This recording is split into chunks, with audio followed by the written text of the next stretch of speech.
Hi hello ನಮಸ್ಕಾರ ಸ್ನೇಹಿತರೆ. ಇವತ್ತಿನ ಮತ್ತು ನಾಳಿನ ಸಂಚಿಕೆಯಲ್ಲಿ ಏನಾಗ್ತದೆ ಅನ್ನೋದನ್ನು ತುಂಬಾ ಕ್ವಿಕ್ಕಾಗಿ ನೋಡ್ಕೊಂಡು ಬರೋಣ ಬನ್ನಿ. ಇಲ್ಲಿ ಭಾರ್ಗವಿ ತನ್ನ ತಂದೆ ಸಮಾಧಿ ಮುಂದೆ ಬಂದು ತಾನು ಕಾಳಿ ಅವತಾರ ತಾಳಿರೋ ವಿಷಯ, ಮಕ್ಕಳಿಗೆ ನ್ಯಾಯ ಒದಗಿಸ್ತಿರೋ ವಿಷಯ, ಜೊತೆಗೆ ನಿಮ್ಮ ಉದ್ದೇಶವನ್ನು ನಾನು ಖಂಡಿತ ಸಂಪೂರ್ಣ ಮಾಡ್ತೀನಿ ಅಂತ ಹೇಳಿ ಭಾರ್ಗವಿ ತನ್ನ ತಂದೆ ಮುಂದೆ ಹೇಳ್ತಿದ್ದಾರೆ.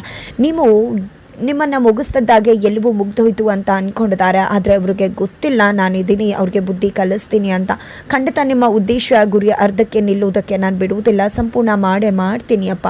ಜೊತೆಗೆ ನೀವು ಗಂಗಾ ಮತ್ತು ಗಾಯತ್ರಿ ಅನ್ನೋ ಹೆಸರೇ ಹೇಳಿದರೆ, ಗಂಗಾ ಹತ್ರಕ್ಕೆ ನಾನು ಹೆಜ್ಜೆ ಇಟ್ಕೊಂಡು ಹತ್ರ ಹೋಗಿದ್ದೀನಿ, ಬಟ್ ಗಾಯತ್ರಿ ಬಗ್ಗೆನೇ ಸುಳಿವು ಸಿಗ್ತಿಲ್ಲ ಅಂತ ಭಾರ್ಗವಿ ತನ್ನ ತಂದೆ ಹತ್ರ ಮಾತಾಡಿ ಹೊರಡಬೇಕು. ಅಷ್ಟರಲ್ಲಿ ಅರ್ಜುನ ಅನ್ನಪೂರ್ಣವ್ರ ಕರ್ಕೊಂಡು ಅಲ್ಲಿಗೆ ಬರ್ತಾರೆ. ಅಮ್ಮ ಮಗಳನ್ನ ಒಂದು ಮಾಡ್ತಾರೆ. ಅಮ್ಮ ಕೂಡ ಭಾರ್ಗವಿ ಅಪ್ಕೋತಾರೆ, ಕಣ್ಣೀರು ಹಾಕ್ತಾರೆ, ನೀನು ಚೆನ್ನಾಗಿರಬೇಕು ಅಂತ. ಅಷ್ಟೇ ನಾನು ಕಟುವಾಗಿ ಮಾತಾಡಿದ್ದು, ಇಲ್ಲಾಂದರೆ ನೀನು ಖಂಡಿತ ನಿನ್ನ ಗಂಡನ ಮನೆಗೆ ಹೋಗ್ತಿರ್ಲಿಲ್ಲ ಅಂತ ಹೇಳಿದಾಗ, ಅಪ್ಪನ ಸಾವಿಗೆ ನ್ಯಾಯ ಕೊಡಿಸ್ಬೇಕಲ್ವಮ್ಮ, ಅಪ್ಪನ ಹೆಸರಿಗೆ ಮಸಿ ಬಳ್ದಿದ್ದಾರೆ, ಅಪ್ಪ ನ್ಯಾಯವಂತ, ಅಂಥವ್ರ ಹೆಸರಿಗೆ ಮಸಿ ಬಳ್ದು ಅದನ್ನು ಸರಿಪಡಿಸ್ದೆ ಹೇಗಿರೋದು ಅಂತ ಭಾರ್ಗವಿ ಹೇಳಿದಾಗ, ನಿನ್ನ ತಂದೆ ಏನು ಅನ್ನೋದು ಗೊತ್ತದೆ, ನೀನೇನು ಅನ್ನೋದು ಕೂಡ ಗೊತ್ತದೆ, ಜನಗಳು ಹೇಳಿದ್ರೆ ತಲೆ ಕೆಡಿಸ್ಕೋತಿರ್ಲಿಲ್ಲ, ಆದರೆ ಅದರಿಂದ ನಿನ್ನ ಜೀವನ ಹಾಳಾಗತ್ತೆ, ನನಗೆ ನೀನು ಚೆನ್ನಾಗಿರಬೇಕು ಅನ್ನೋದಷ್ಟೇ ಮುಖ್ಯ ಅಂತ ಅಮ್ಮ ಹೇಳ್ಬಿಡ್ತಾರೆ. ನಂತರ ಅಮ್ಮನ ಖರ್ಚಿಗೆ ಅಂತ ದುಡ್ಡನ್ನು ಕೂಡ ಕೊಡ್ತಾಳೆ ಭಾರ್ಗವಿ.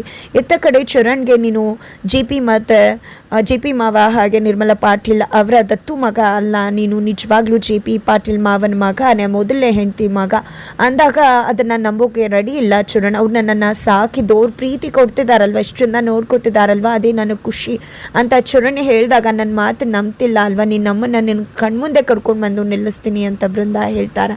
ನಂತರ ಮನೆಗೆ ಬರ್ತಿದ್ದಾಗೆ ಜೆ ಪಿ ಹಾಗೆ ನಿರ್ಮಲಾ ಪಾಟೀಲ್ ಸತ್ಯನಾರಾಯಣ ಸ್ವಾಮಿ ಪೂಜೆಯ ಜವಾಬ್ದಾರಿಯನ್ನು ಭಾರ್ಗವಿಗೆ ಕೊಡ್ತಾರೆ. ಅಷ್ಟರಲ್ಲಿ ಭಾರ್ಗವಿ ಆ ಜವಾಬ್ದಾರಿಯನ್ನು ಒಪ್ಕೋತಾಳೆ. ಅದರ ನಡುವೆ ಅರ್ಜೆಂಟ್ ಅಂತ ಹೇಳಿ ಸೀಕ್ರೆಟ್ ಆಪರೇಷನ್ಗೆ ಭಾರ್ಗವಿಯನ್ನು ಕರ್ತಿದ್ದಾರೆ. ಇತ್ತ ಕಡೆ ಸತ್ಯನಾರಾಯಣ ಸ್ವಾಮಿ ಪೂಜೆ ನಡೀತಿದೆ, ಬಟ್ ಭಾರ್ಗವಿ ಇಲ್ಲ. ಹಾಗಿದ್ರೆ ಏನಾಗತ್ತೆ? ಭಾರ್ಗವಿ ಗಾಯತ್ರಿ ದೇವಿ ಜೊತೆಗೇನೆ ಎಂಟ್ರಿ ಕೊಡ್ತಾಳೆ. ಏನಾಗತ್ತೆ ಮುಂದಿನ ವಿಡಿಯೋ.